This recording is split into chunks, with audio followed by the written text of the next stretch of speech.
Howdy, my name is Devin Karns. I'm part of the team that's developing Classroom Aquatic. I'm an engineer, and I help with the little and big things that my team may run into. So what is Classroom Aquatic? Classroom Aquatic is a stealth trivia game set in the VR world where you're playing as a foreign exchange student scuba diver in a school of dolphins. And you're taking a test that you're in no way prepared for. So you have to resort to cheating off everybody else in class without getting caught in order to pass. So explain how this fits into the VR realm. Well, it fits into the VR realm because the game uses very natural mechanics that are offered by the headset itself.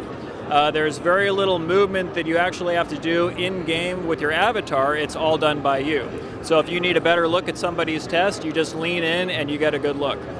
So what are some of the challenges when developing a game specifically for a VR experience?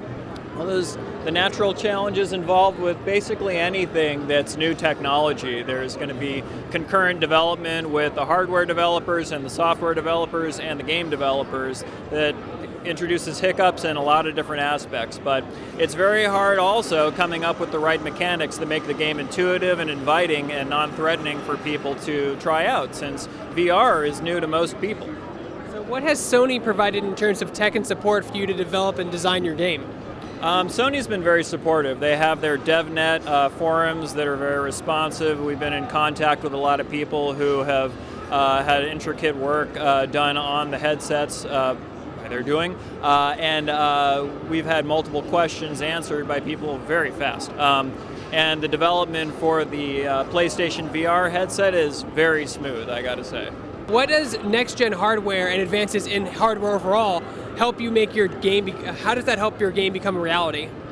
Well, as the hardware improves, the player experience improves. There's multiple ways for people to get sick with VR that can be directly remedied by improving frame rates, input lag, and response time. And also, the rest of the game design really lends itself towards people not getting sick. When people move in-game, when their avatar moves and their body doesn't, that's a problem. And so people naturally get sick, like me. So we fix that by having you planted in your chair in the classroom. All the movement is with your head and not with your body. So as a game designer and an engineer, what excites you about VR technology?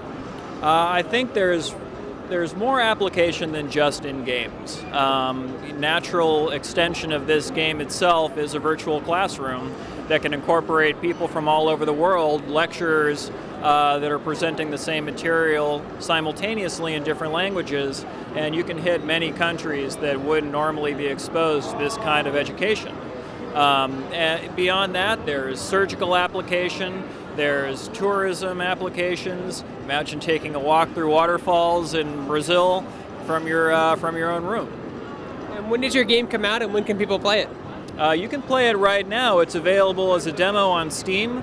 We're aiming for a second quarter release, and the game is going to include a full campaign with multiple teachers that are going to try and stop you from cheating in many different ways, different classroom layouts that'll be harder to cheat off other people, and we're hoping for an intricate story that will engage the users.